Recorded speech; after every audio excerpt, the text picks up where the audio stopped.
Hey guys, I got a computer here I'm pretty excited about. Um, this is a Gateway Tower circa 2000, and when I was in high school we had these throughout the school, so it's kind of special to me for that reason. And just the other day I was thinking how I'd like to be able to find one because I never came across one. And I was going to start going around all of the thrift stores hoping to get lucky. And lo and behold, I called my friend who works at a computer repair shop, and somebody had just brought one in to be recycled. So, yeah, how cool is that? That the day after I go looking for one, I get one. Now, this one is in remarkable condition. There's hardly a scratch on it, and the plastic has barely yellowed at all. So I don't know if it was stored in a garage somewhere with no sunlight or what, but it's actually very clean, and from what I can tell is still 100% original. So today I'm going to be opening it up and showing you guys what's inside, and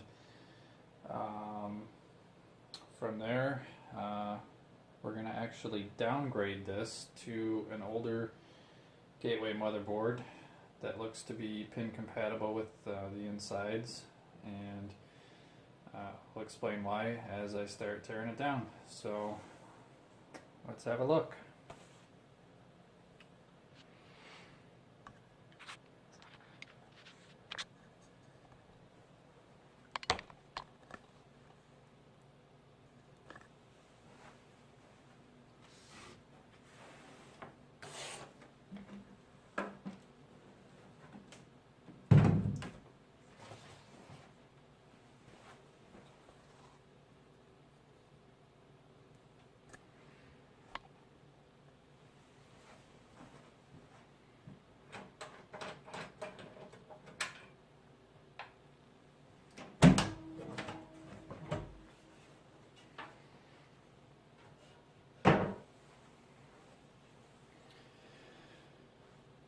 Alright, I'm going to give you a close-up of the internals here.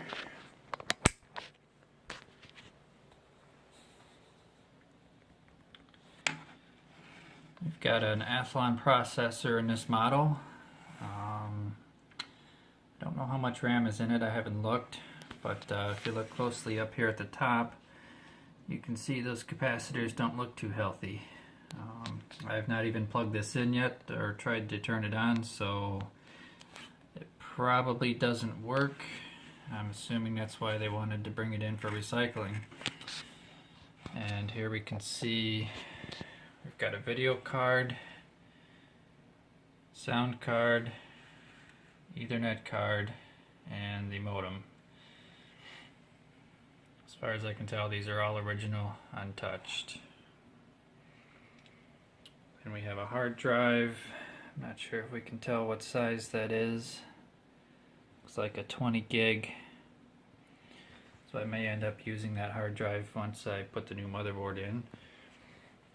And we've got our CD drive and CD recorder, and of course floppy drive. Designed for Windows ME, and I assume that's what's on there.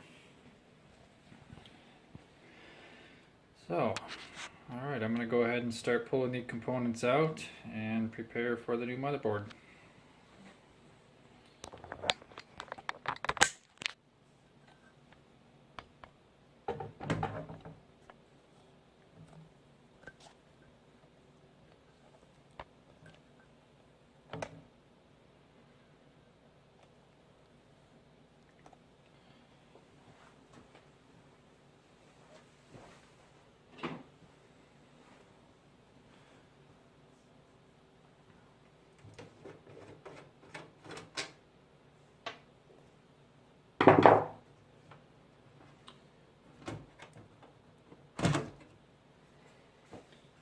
The video card is an NVIDIA Riva TNT2 64, so I've never actually had one of these before.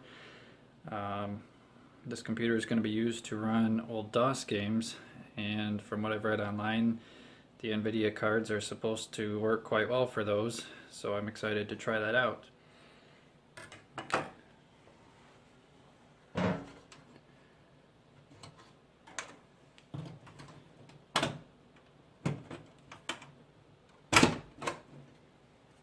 Oops. Our sound card is a Creative Audio PCI, which I'm not going to be using that because there's some compatibility issues with certain DOS games. They will actually lock up the game. I happen to have a AWE64 sound card I intend to put in here that should work much better.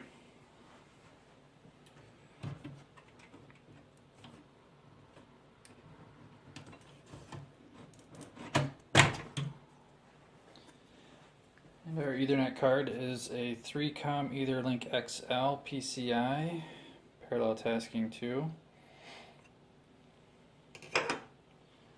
Again, I will not be using that card. I have an Intel Pro 100, should work a lot better. And then a Broadcom modem. I'm not sure how fast that is. Regardless, we're not using it.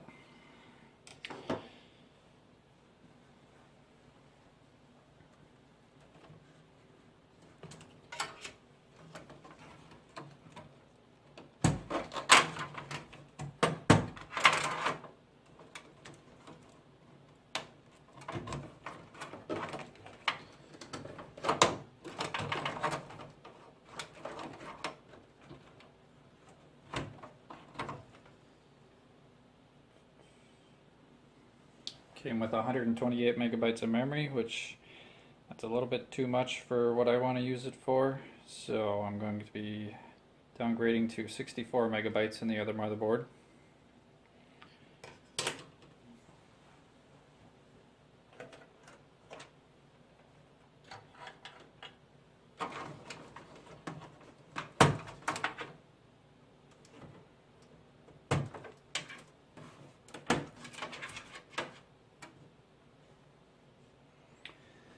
And these screws are hex head, or star bits.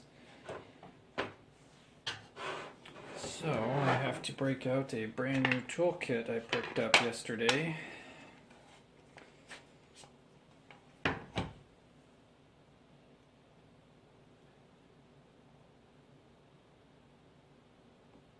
see if I can guess the size on these. Nope.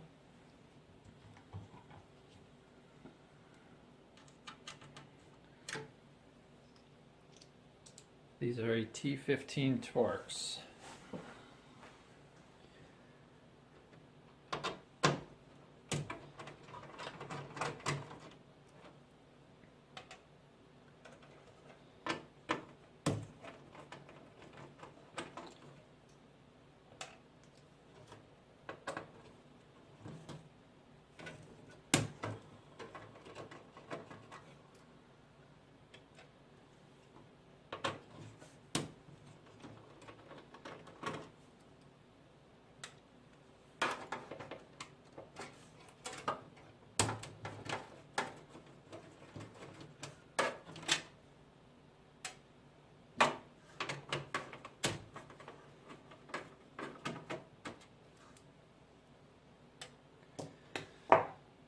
This is something I've not seen before. There's a giant thumb screw for one of these.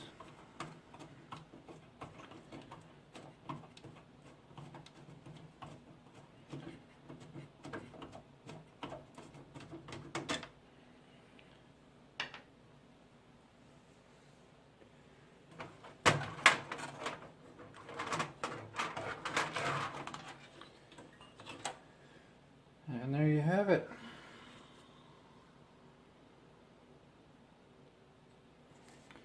Looks like an MSI motherboard, MS6330 version 2.1. Pretty interesting. I may resolder these capacitors, I don't know yet. I have a couple socket A motherboards, so probably not a lot of use for this one for me, especially because this front panel header is a proprietary pinout that doesn't really match anything else. So don't know yet.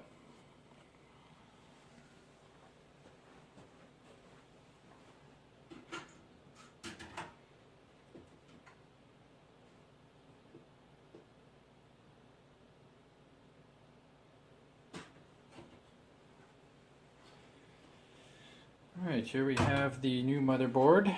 This one, as you can see, is a slot 1 Pentium 3. This one is 500 megahertz.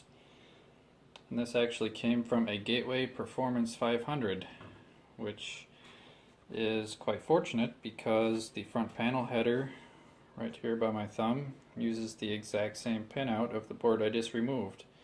So I don't have to do any modifications at all to get this to work. And you can see I've got 64 megabytes of memory in there, and one ISA slot for the AWE64. Now there is one minor modification I'm going to have to make to the rear I/O panel. As you can see, there's only one port for serial. However, this motherboard has 2 ports. So I'm going to have to see what we can do there.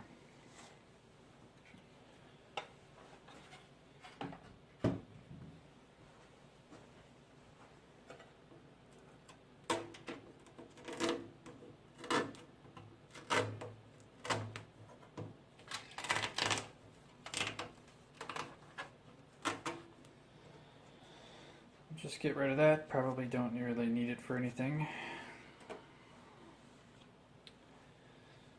And yes, we do have a big enough opening down there. There's a sticker on the back side of it. I'll just go ahead and remove that.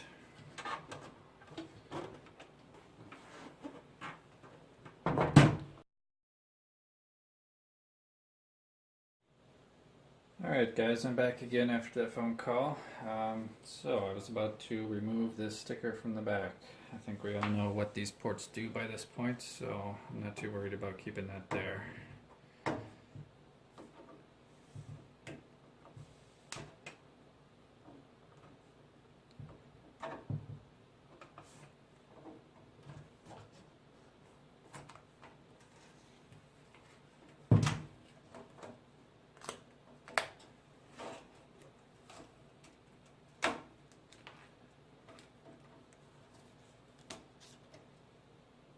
There we go, easy enough.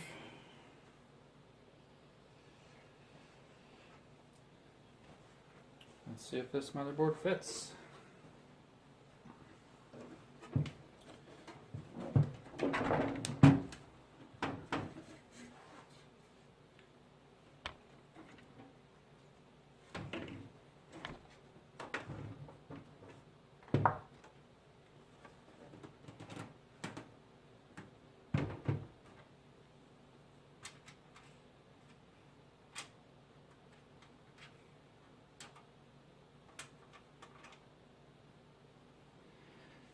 Curious little design here on these standoffs. I've never quite seen anything like that before.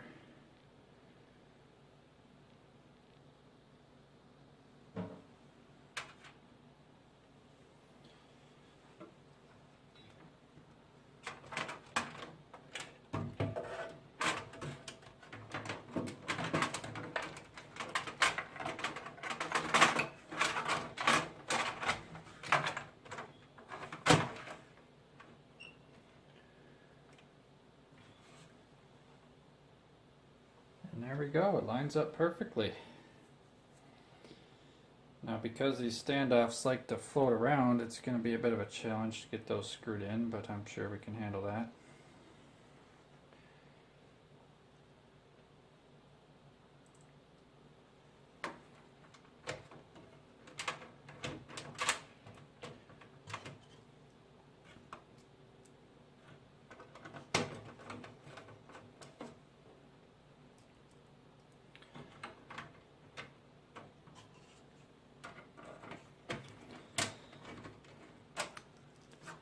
I suspect you're supposed to actually attach those before inserting the motherboard.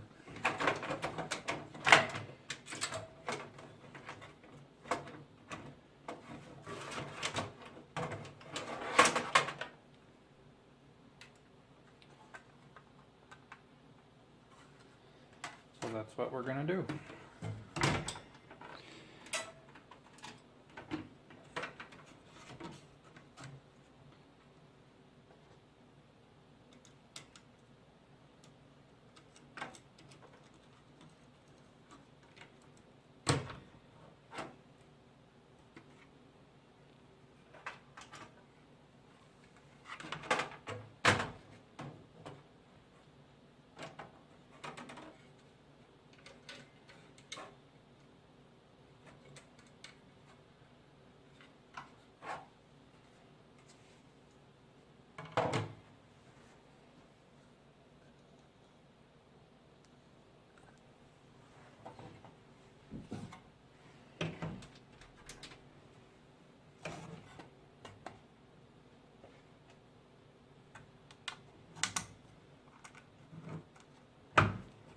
You can see I'm just threading those screws right in like that, just by hand. I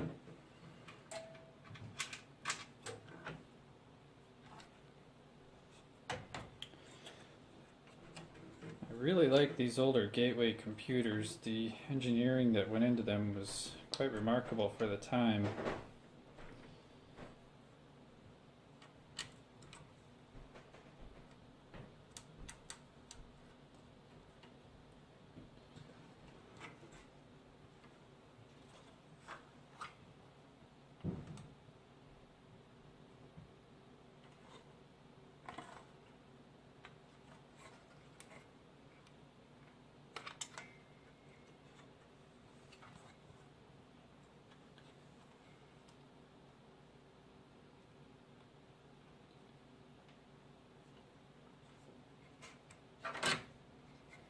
I'll just snug these screws up with the screwdriver.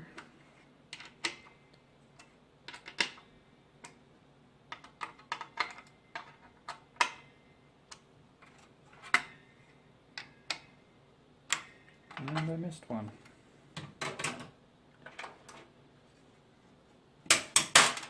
Oops.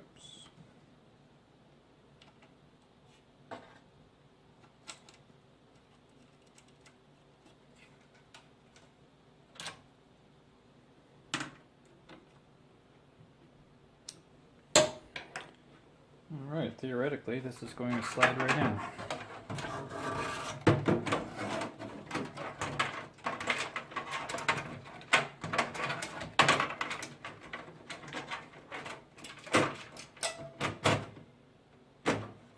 Oh, look at that. It's beautiful. And I'm just noticing, actually the floppy and IDE connectors line up perfectly, exactly the same as the newer motherboard.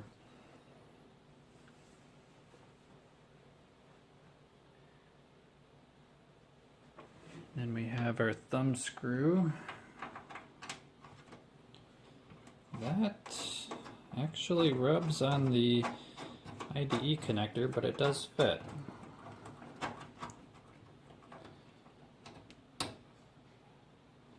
Beautiful.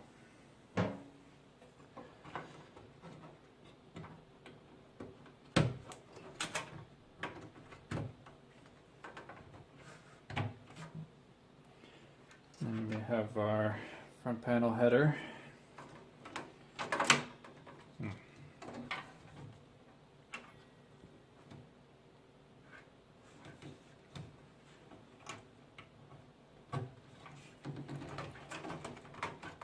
Fits in there perfectly. And then this one is for front panel USB, but this older motherboard didn't have that, so I don't know, I may add in a USB PCI card down the road and use that. I'm not sure yet.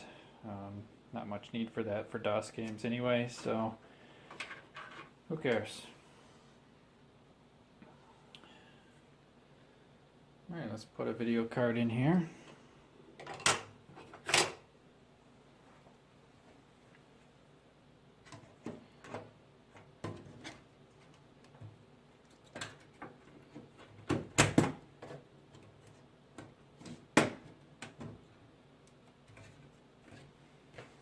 See if I can find my Sound Blaster AWE 64.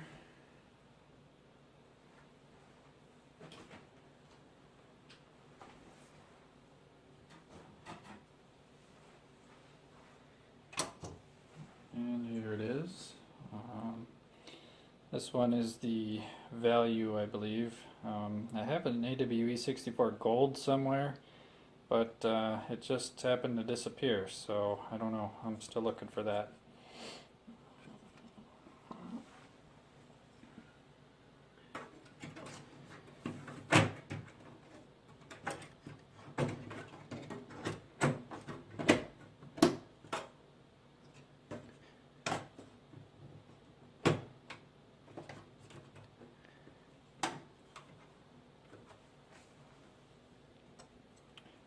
And here's our Intel Pro 100S 10100 Ethernet adapter.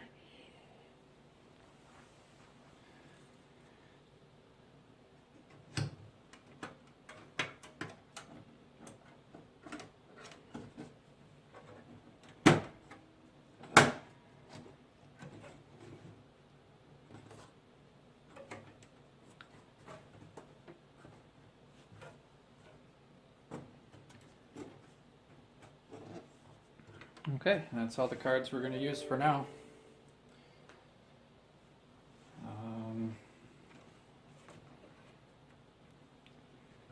And another thing that worked out perfectly for this transformation is the fan right here on the power supply draws air directly off the heatsink, exactly how it was in the original Performance 500 chassis, which I'm using. That was also a motherboard swap, which I'll have another video dedicated to that one. So yeah, let's turn this on and see what we get.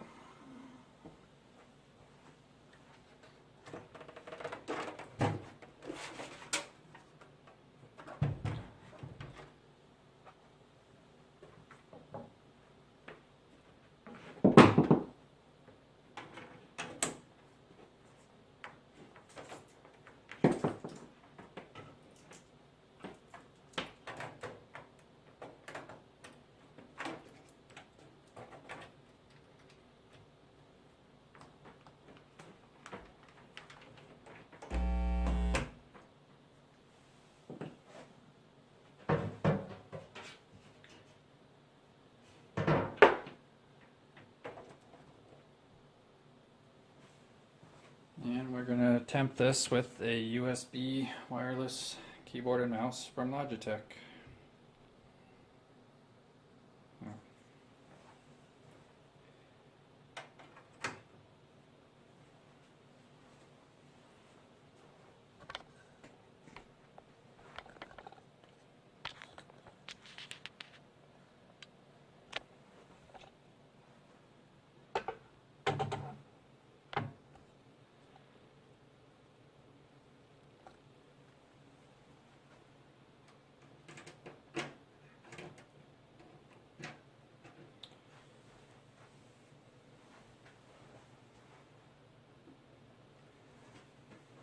Well, I'm pushing the power button, but I'm not getting any activity.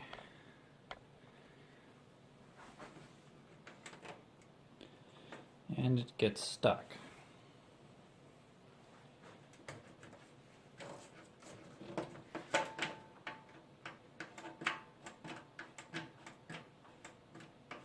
So, somewhere around here I have a power supply tester. It looks like we're going to have to break that out.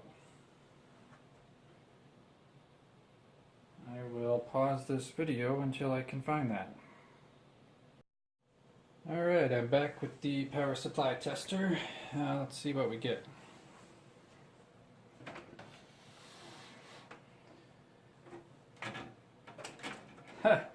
And there's your problem. I never plugged in the 20-pin power.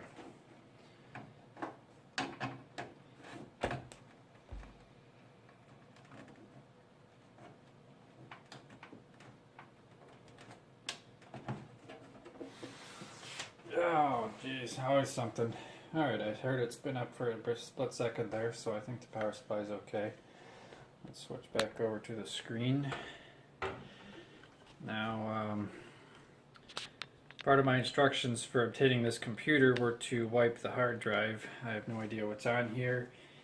If it turns out to be anything compromising, then I will have to delete that from the video, but here goes.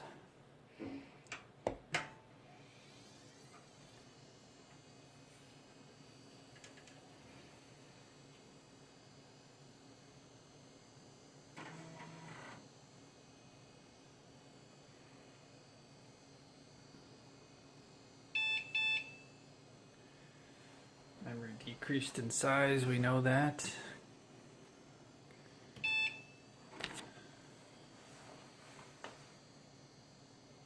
Oh, that's interesting.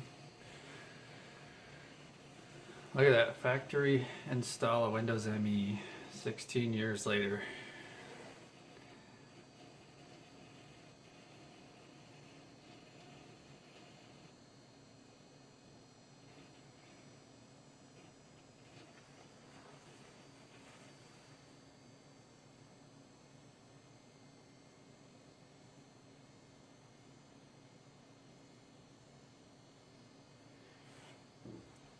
Some kind of error about go back. I don't know. Not worried about it.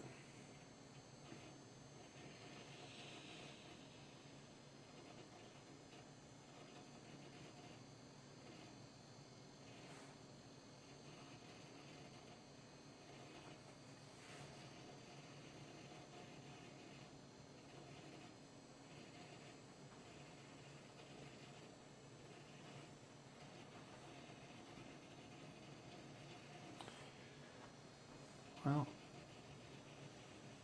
Oh, look at that. It even detected the USB mouse. Okay. I don't really care about ScanDisk.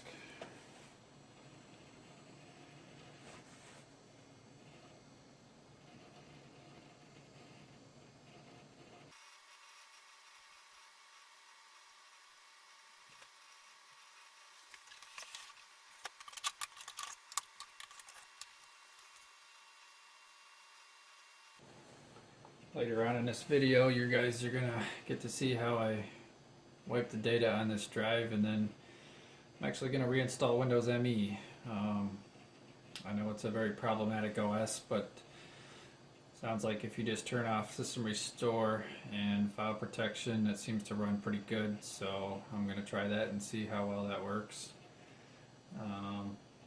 Another issue is they seem to have restricted access to MS-DOS, which is going to be a problem for some of our games. However, most of those games I actually anticipate running in pure DOS anyway.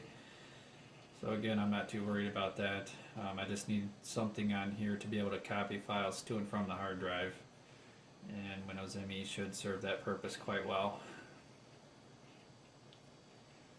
I actually had to download the ISO file for that because despite my massive collection, that operating system was not a part of it for some reason. So I don't know if I deleted it thinking I'd never use it or what.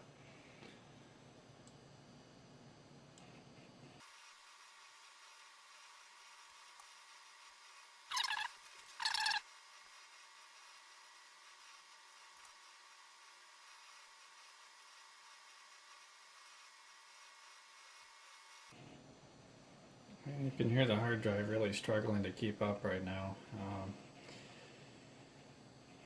I'm sure because of the motherboard swap, it's working in PIO mode, so it's not going to be very fast. It should all get better once we reinstall Windows.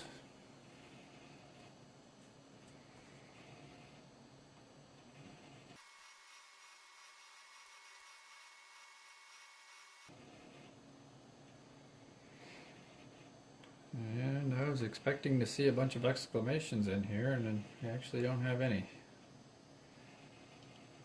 I'm sure that'll change if I reboot it again. However, the next reboot, we're going to be wiping it out, so I'm just curious what's in here.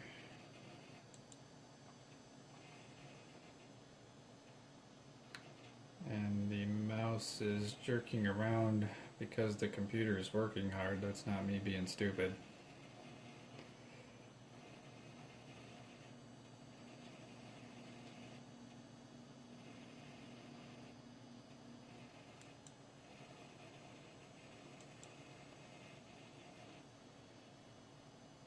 NVIDIA Vanta OEM card.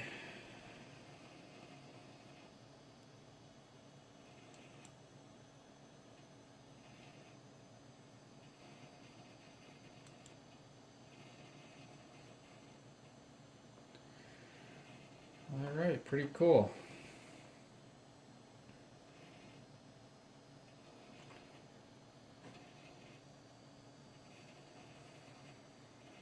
Looking for a floppy disk I have. That's what I'm going to use to prepare for setup.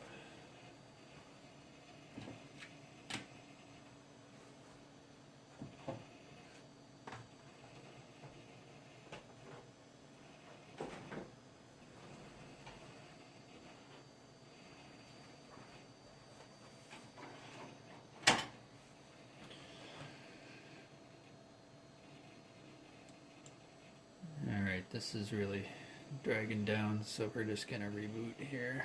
I'm just going to turn it off.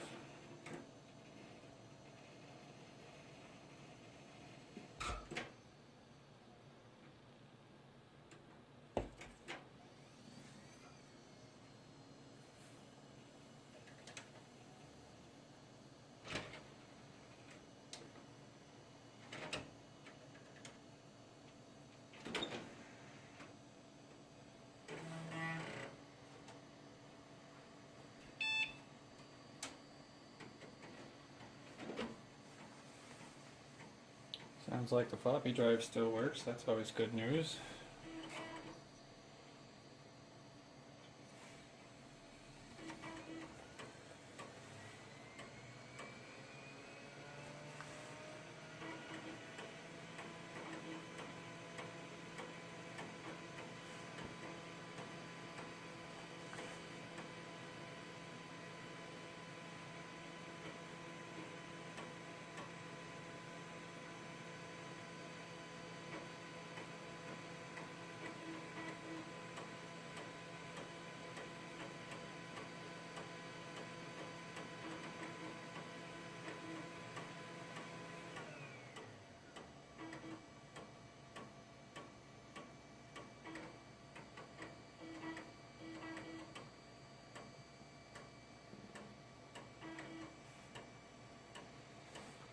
Well, this is saying Windows 98 has detected drive C does not contain a valid FAT or FAT32 partition, so I may not be able to use this disk after all.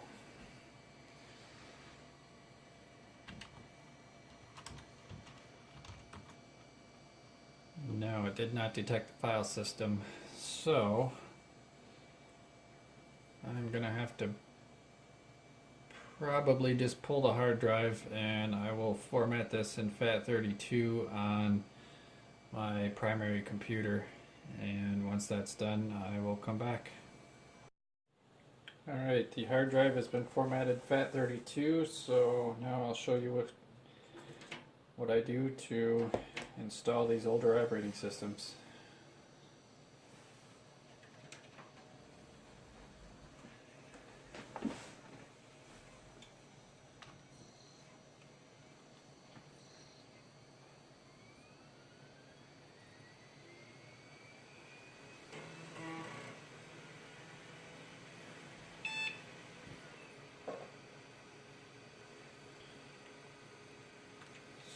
Start with CD-ROM support.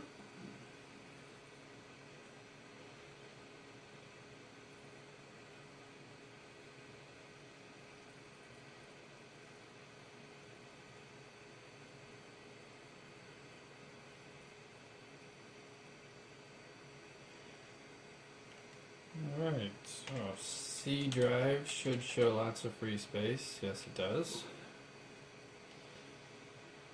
We're going to do md winme, and then we will copy the CD setup files into that folder as soon as I can find it.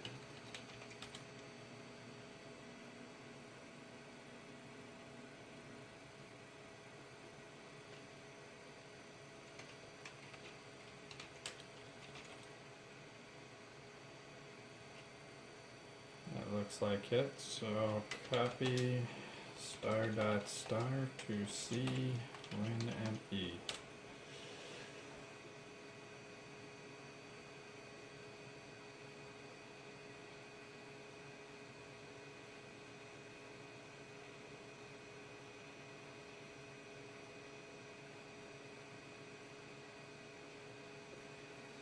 By doing this, I can run setup straight off the C drive, which not only will be 100 times faster, but if I make any changes to the features of Windows down the road, I won't have to dig for my CD to make those changes. It'll have everything it needs right on the hard drive.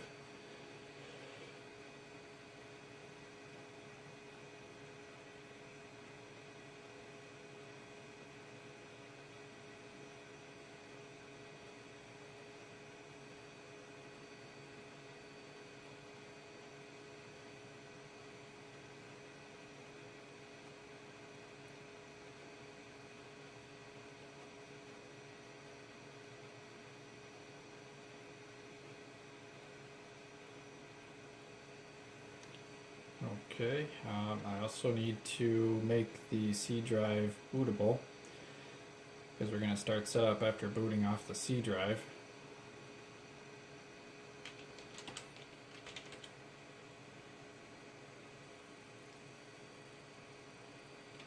And one of these drive letters should have those files. There we go. So we're going to do sys C.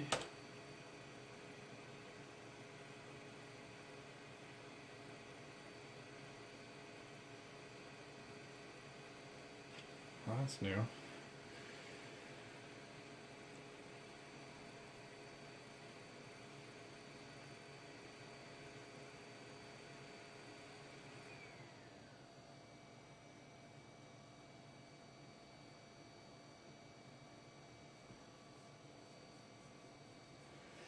It's been many years since I've had to do this, so bear with me here. We'll figure this out.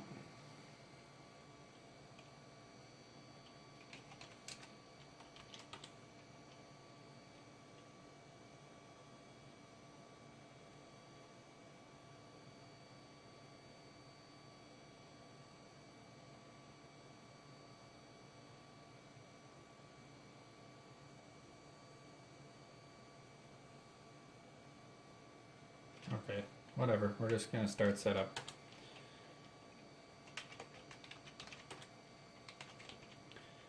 And I assume the IS parameter still applies to Windows ME. That will skip the disk checks.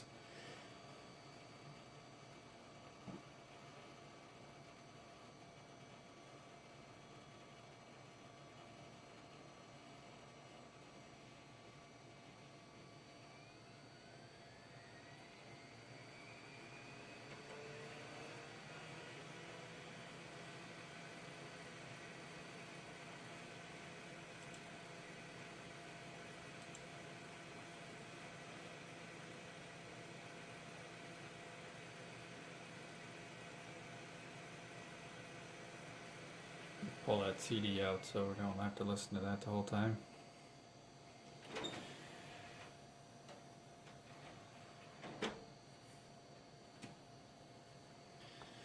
Do a custom install. Don't need any accessibility.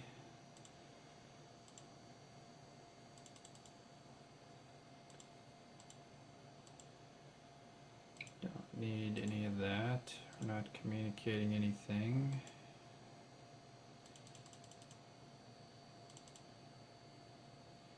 We'll go ahead and throw in this stuff.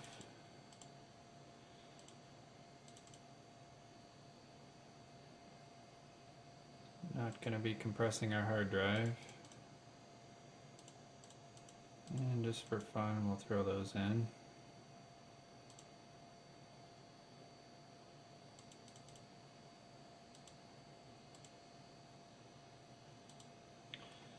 Curious if any of you have ever used web TV. That was a bit before my time of really knowing how to use a computer or having access to one capable of even doing this. So let me know in the comments if you guys have ever used that.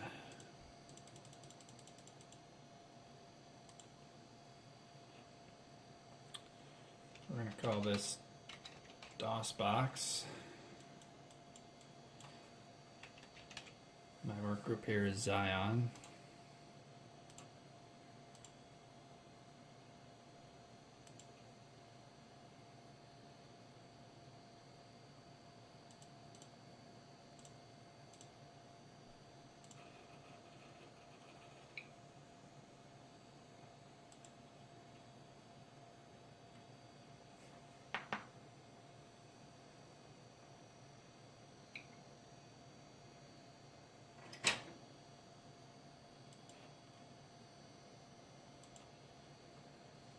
we go.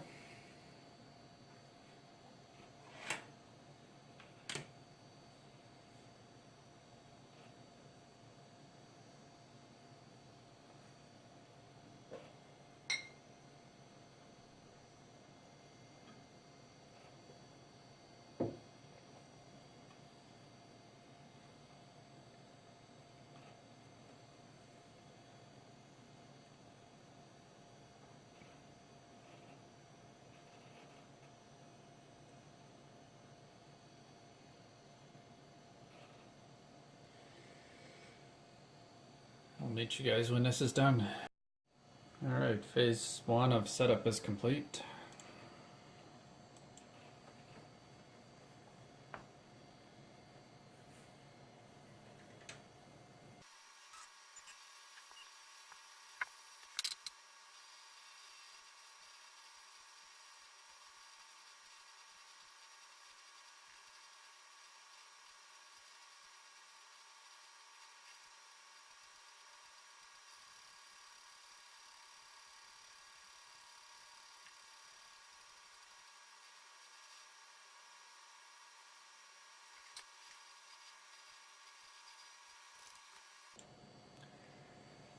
Alright, since this computer came from the factory with Windows ME, I have a product sticker from the side panel.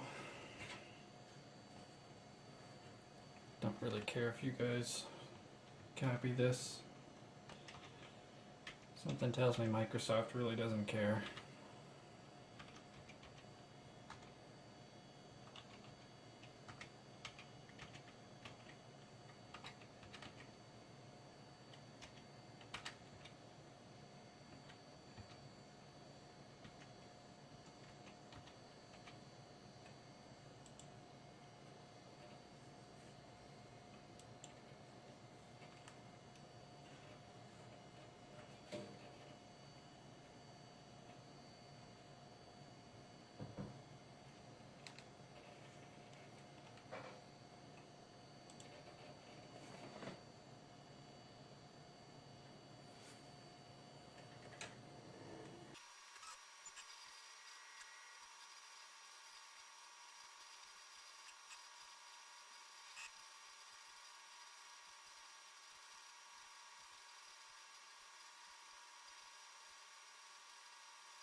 Wow, the sound and looks like even video card work out of the box.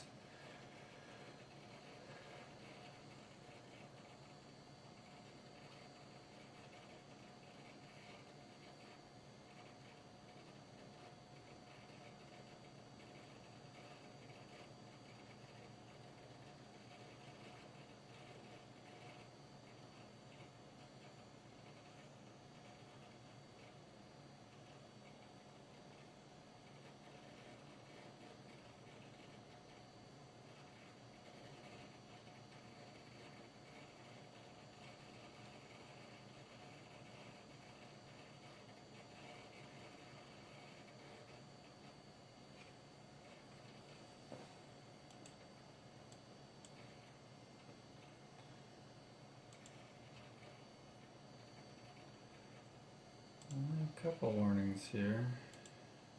Ethernet controller.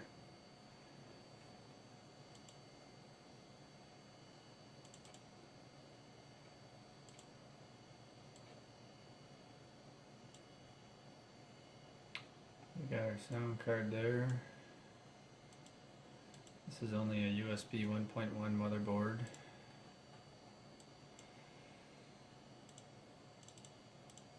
And check DMA for these. That's going to vastly improve performance.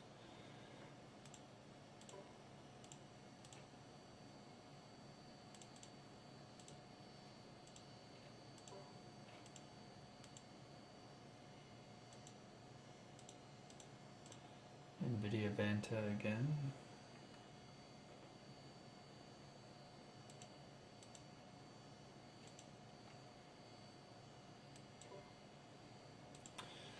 So cool, that'll get me started. What I'll do is get the rest of these drivers loaded, and when I'm ready to load some games on here, I'll make a new video dedicated to just the gaming, and we'll see how far we can get with this thing. Thanks for watching, and I'll see you next time.